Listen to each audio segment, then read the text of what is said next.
Δεν ξέρω αν πρέπει να δείξω πρώτα τον μεγαλύτερο μου ενθουσιασμό ή όχι. Θα τον δείξω. Λοιπόν.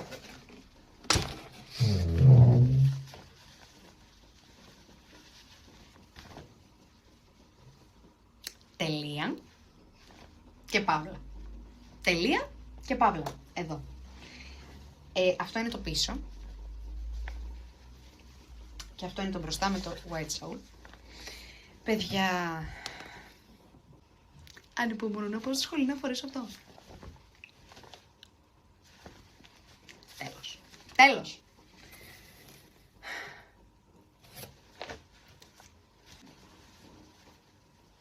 Τι σας είπα πριν, αυτό που θέλετε να πείτε. Τι είπα. Ό,τι είπα.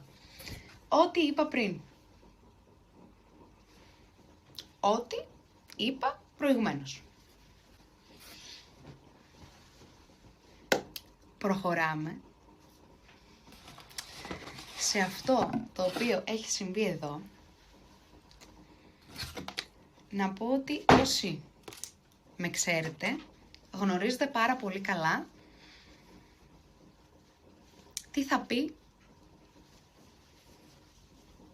αυτό το hoodie για μένα. Πόσο εγώ μπορεί να είναι ένα φούτερ.